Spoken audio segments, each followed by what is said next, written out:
The EU's 28 ambassadors met today to discuss the proposal, which could come into force before or at the European Union's next foreign ministers' meeting in Luxembourg on April 16. One diplomat said, "The idea is to have a final decision on Iran's sanctions by or at the April Foreign Affairs Council."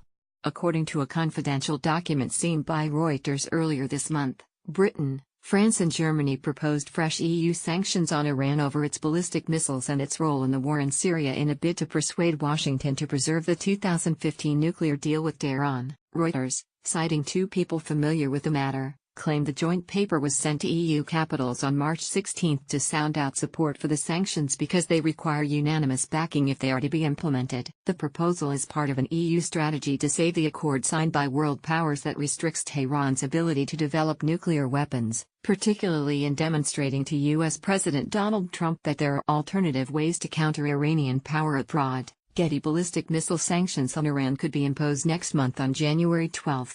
Mr. Trump told European signatories they must agree to fix the terrible flaws of the Iran nuclear deal, which was signed under his predecessor Barack Obama, or else he would refuse to extend U.S. sanctions relief on Iran. These would continue unless Mr. Trump issues fresh waivers to suspend them on May 12. Referring to Iranian ballistic missile tests and Tehran's role in backing Syria's government in the civil war, the document said, "We will therefore be circulating in the coming days a list of persons and entities that we believe should be targeted in view of their publicly demonstrated roles." The steps would go beyond simply committing to improving the nuclear deal just to satisfy Mr. Trump. Getty Donald Trump told European signatories they must agree to fix the flaws of the Iran nuclear deal, referring to frustrations in negotiations with Tehran. One diplomat said, "We're getting irritated. We've been talking to them for 18 months and have had no progress on these issues." But Iranian Foreign Minister Mohammad Javad Zarif, without referring to the possibility of new EU sanctions, stood firm against Washington. Iranian state television quoted Mr. Zarif as saying, "If the United States makes the mistake of pulling out of the JCPOA, the formal name of the nuclear deal, it will definitely be a painful mistake for the Americans."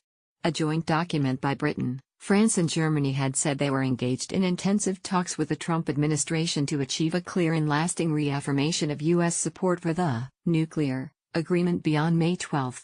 The proposal had followed weeks of talks between the State Department and European leaders to reduce the impact of the Trump administration, which is split between those who want to tear up the agreement and those who wish to keep it. A U.S. State Department official had told Reuters, "We don't want to get ahead of the EU's decision-making process.